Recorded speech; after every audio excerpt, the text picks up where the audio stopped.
Welcome back to the sweatshop. In today's video, we're going to be working on this 2017 Hyundai Elantra. What we're doing in today's video is we're going to be showing you how to change out the spark plugs. I'm going to be giving you a rundown of what issues the customer had and exactly how we diagnosed it and what else we did as an extra precaution just to make sure he wouldn't have wasted his money with just spark plugs. This is quite an easy thing to do. You guys can definitely do it at home to save yourself some money, provided you watch the full length of video and take in all the tips and make sure you know exactly what you're looking at. Nonetheless, first thing you're going to need to do is basically gather all the tools that you'll need. You need a torque wrench for sure, a 3/8 ratchet, a 6-inch 3/8 extension, a 16mm or 5/8 spark plug socket. You're also going to need a flat screwdriver so you can disconnect the coil wiring from the coils. That being said, you'll need a 10mm as well. You can use the gun for running the spark plugs in and out as long as you don't impact them. As for the spark plugs, this is what we got as a stock replacement. That is the NGK number there. Focus. That's the NGK number there, and it is exactly the same number that has come out of the car.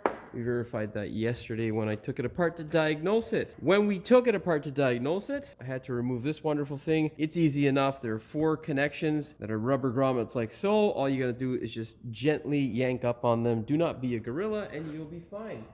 What I did was hook up to my scan tool. This wonderful piece of machinery told me that we had a misfire on number 3 and pending codes for 2 and 4. Now, the reason why we don't just jump into spark plugs on a 4-cylinder Hyundai product is, well, they have a shit ton of issues that tissues won't solve with regards to their craptacular engines. Essentially, you will get a misfire for a number of different reasons, but one of the main reasons as to why we scan it is because if we have a knock sensor code with a misfire code and there's been updates done to your engine, chances are you have a misfire because of either low compression or rod knock, which is causing your wonderful problem. First thing you want to do to diagnose that is scan it, see what codes you do come up with. If you only come up with a misfire, chances are if you scan it and all you have is a misfire code, you're probably in the clear and your engine isn't a piece of garbage. That being said, when you have the spark plugs out, if you have an extra set of hands, I would definitely recommend doing a compression test just to verify that it is all okay across the board. I've seen some really funny things with these engines. 2 liters, 2.4s, 1.6s, basically any 4-cylinder engine, turbo, non-turbo from Hyundai has done some weird stuff. And then you have some common stuff where the rod will try to break a hole in the block or separate from the crank. And then you have the uphill battle with Hyundai and their craptacular service at their dealerships in order for them to warranty an engine that needs to be warranted because it was garbage to begin with. But that's a story for another day. Nonetheless, we did the compression test and we came out with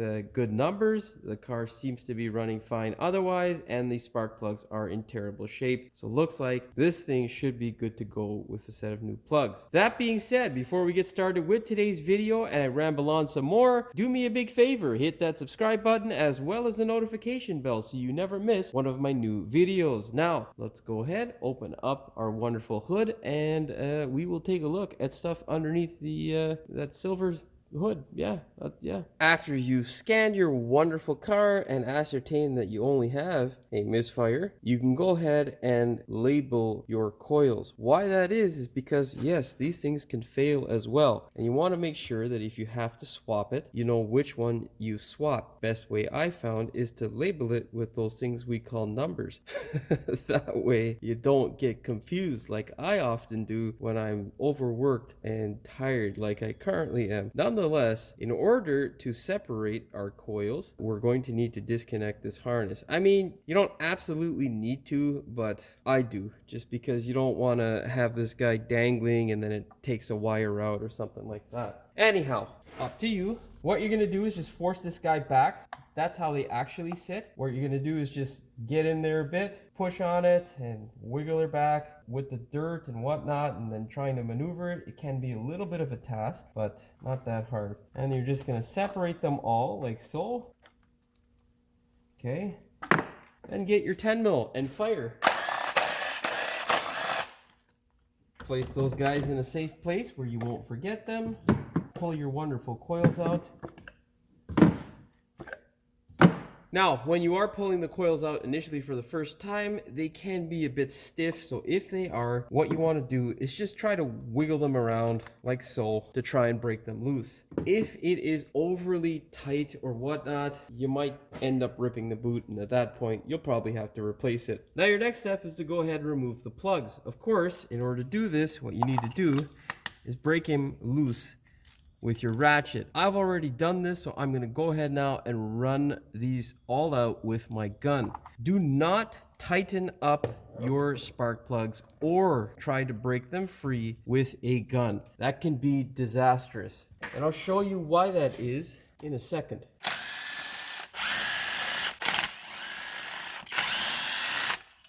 The reason why you don't want to go ahead and blast your spark plug with your impact is because this portion of the spark plug is porcelain and it cracks easily. Even though it cracks easily, it has a really aggressive nature and will score the ever-living shit out of your cylinder wall. It will destroy valve seals and all sorts of stuff, which will in turn destroy your engine. And if you crack the porcelain and you don't realize, you can get little chunks of this guy that will slip between your socket and the spark plug base into the hole, which can, well, if it gets in there, it's going to destroy your life. That being said, this is a well-worn spark plug. You can tell here with this little gap tool, we're supposed to be at between 0.8 to 0.9 millimeters. And you can see here, we get all the way up to about 1.45, almost 1.5 millimeters. That is way out of spec, which means this thing is a piece of trash. There are other things that can lead to your spark plugs being a piece of trash, and that one is not the correct one. This guy is. You can see here we have some etching, and that etching is because of the spark escaping. We also, if we run our tool along this area here, have a slight crack.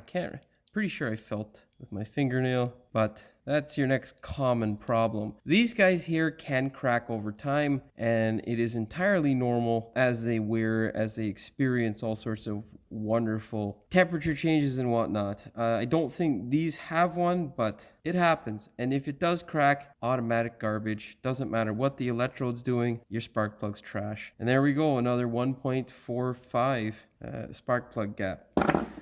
Why you want to replace them and not wait to get to that point, not only is it bad for your catalytic converter when you do develop a misfire, but you also overwork your coils. And I'll tell you, Hyundai parts, Hyundai Kia that is not cheap. If you're going to buy stuff or you're stuck with getting stuff from the dealer, it can be quite expensive. So don't shoot yourself in the foot. Now, spark plug gaps for your original plug or replacement plug should be between 0.8 to 0.9. And you can see there, we're just at 0.9 right there. Kind of hard to see because, well, the chrome's easier to read when you're looking at it without a light. These specs are 0.8 to 0.9 millimeters or 0.0314 thou to 0.0354 thou. Those are your service specs for your wonderful spark plugs. Do what you will with them, my friends. Don't wait. These things are relatively cheap and they can cost you an engine, a catalytic converter, which are really, really expensive. Okay, that's enough blah, blah, blah. Go ahead,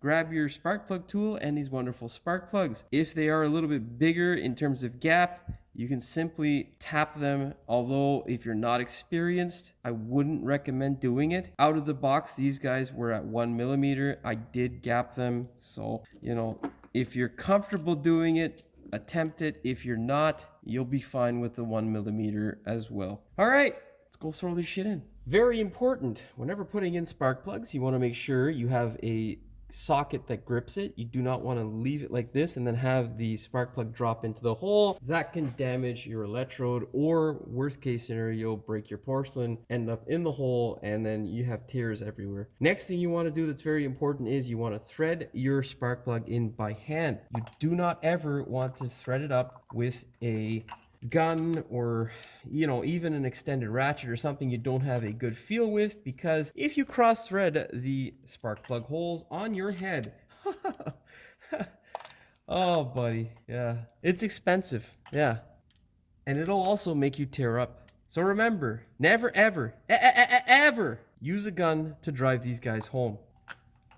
Initially. Now, as you'll see, as I've threaded them in, you can now use a low torque ugga-dugga to run them up. There's nothing wrong with that, so internet keyboard warriors, shut up. Or as the French say, I believe, fermez la bouche. I should really confirm that before I say things in foreign languages. Anyhow.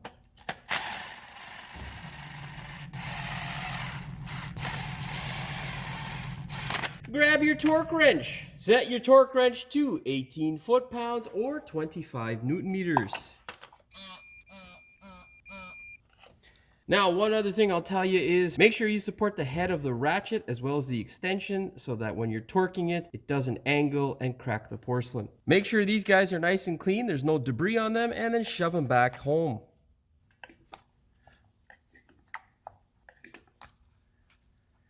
Same principle for any bolt, really. Make sure you thread them up by hand. Do not attempt it with a power tool. You know, just not a good idea. See, pretty easy, eh?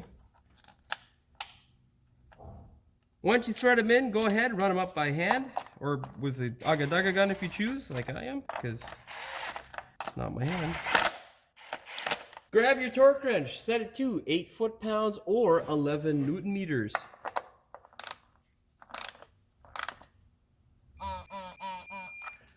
Now put your wonderful harness back in place. Then pop these clips home. Now, all we gotta do is put that engine cover back on top and fire this thing up. Go ahead, take your wonderful sound suppression device and throw it back on. Make sure you are gentle with it. Do not, don't smash it like an ape because you will destroy it. Oh, Jimmy's fucking up something here. There we go.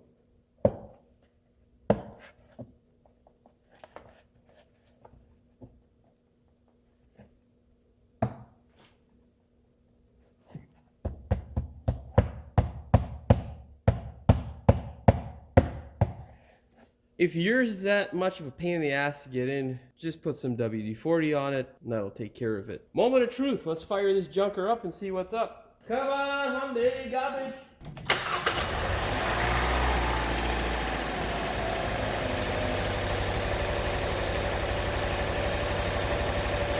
Well, we still have a misfire, so I'm gonna go ahead now, clear the codes, and see if that clears things up. Bad news, we still got a misfire. So, how you're gonna diagnose it is you're basically gonna disconnect your coil wires. You're gonna see which one makes a significant difference. So we'll do number 2 here. You can see there, she wants to die. When we do number 3, there is no difference. So we're gonna go ahead now and swap the coils just to verify that we have current coming to this circuit to make sure that this guy is firing or the electrical side is firing. So as you can still see, this guy is misfiring. Now what we're gonna do is disconnect the number 3 cylinder, which is the number 4 coil, and see what happens. You can see there we have a good ignition system, and in other words, the circuit is working on this side. There is a significant difference when we disconnect it, so we know we have a bad coil. Yeah, she ain't doing shit. Alright, spectacular. I'm gonna go order a coil and then we'll finish up this video later on today. Alright, so finally got our wonderful replacement coil. What we're gonna do now is simply disconnect number 4. We're gonna put it back in its original home and we're gonna chuck this guy across the shop or anywhere I see fit. And now let's get our coil. This guy wasn't too much more expensive than the aftermarket, so I just opted to get this wonderful stupid thing. We're gonna take it now and dump it in. Oh, let's see what Ura. I don't know what the hell Ura is, but that looks like the right thing. Yeah, that's the right stupidness. Make sure you compare your coil before you stick it in there or try to stick it in there. It may look the same, but unless you compare it, sometimes you can find little stupid things that are different, and the last thing you want to do is have a headache. Now, go ahead, reattach your connectors. That one's a little bit tight. Grab these 2 stupid little bolts and throw them back into the car. Of course, always start them up by hand.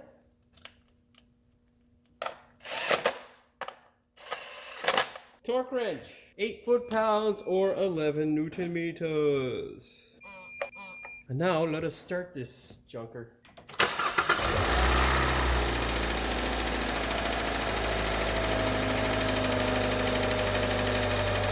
Well, it would appear as though we have fixed this bucket of crap. That's a thumbs up for me and you at home. Alright. Now, you may remember, but this was a royal pain in the ass to put on. So, WD, baby. Alright? And then you're going to take your finger and just spread that WD love all around like a so. You know? Yeah. Alright. And now just line her up and pop. Boop, beep, bop. We are done. Let's film my ending. Now, a couple things to tell you about before you go ahead and close this wonderful video. Make sure you check and inspect the rest of your coils. You can see there we had some misfire action happening, and you can see that the new coil, which is in fact a Hyundai Kia part, is different and is a revised part. So replace as need be. I'm not a proponent to go ahead and replace stuff if you don't need to. Well, because, well, money doesn't grow on trees. And if you live in Canada, Lord knows you probably don't have much of it. Nonetheless, before you go ahead and take it for a test drive, let it run for a little bit. Make sure it doesn't misfire. And then you can go ahead, put it in gear, give it a minute or, well, not even a minute, like 10 seconds. Make sure it doesn't misfire in that time and all should be well. Then go ahead, take the thing for a test drive. Make sure there's no more misfires and you are good to go. Hopefully you found the video entertaining as well as informative. If you did, please like, share, and subscribe. Don't forget to hit the notification bell so you never miss one of my new videos. And as always, thanks for watching. We will see you in the next one. Welcome back to the sweatshop. In today's video, we're going to be working on this 2017 Hyundai Elantra. What the fuck, man? Stupid fucking goddamn piece of shit. A 5/8 or 16 mil plug, just a little flat screwdriver there so you can go ahead. Why are my fucking keys in there? God damn it. Whatever, man. Whatever the fuck, dude. I don't even know how the fuck they got there, how long they were on the table. Son of a bitch. You'll also need a flat screwdriver so you can go ahead and disconnect your coil wiring from your coils. Oh, for fuck's sake, it's gonna be a long day. A low torque ugga-dugga is always recommended just in case you do mistake, because you, oh my god. Forget about the ugga-dugga gun. If they don't know how to use it, I can't fucking help them, bro. Okay? Shit. Can't even help myself right now. As for the spark plugs, this is what we got. For fuck's sakes, you're wonderful. Chances are you're in the clear and your engine isn't a pile of garbage. Garbage? Did I say garbage? Chances are you're in the clear and your engine isn't a piece of garbage. Garbage. Oh, for fuck's sakes. And then you have the common stuff where the rock, Now your next step, of course, is to go ahead and remove those wonderful plugs. There are our wonderful plugs, and there are a few things to consider here. Whenever you get a spark plug out, oh, for fuck's sakes, or the fuck, dude? God, I feel like an idiot today. Where the fuck did I put the 10 mil now? Son of a bitch. 10 mil, where are you? You gotta be fucking kidding me, man. Oh, it's in my fucking titty pocket. Found it. Well, we still have it out. Fuck, don't hit the camera. So, as you can still okay, it's been about, I don't know, 4 or 5 hours now, and we want to get started, but that fucking piece of shit compressor's running. Where the fuck? I just had it. There we go. 10 mils. Where are you, guy? Oh, for fuck's sakes, bud. Oh, I swear to fuck. Well, currently my brain's having technical difficulties because I can't remember where the fuck I put these stupid 10 mils. I'm pretty sure they're here somewhere, but alright, well, I'm gonna go find these fucking bolts. I'll be back. Right. Thanks, Justin, for that. We really appreciate you overtaxing us and, you know, taking our money through interest. Garbage. Oh, for fuck's sakes.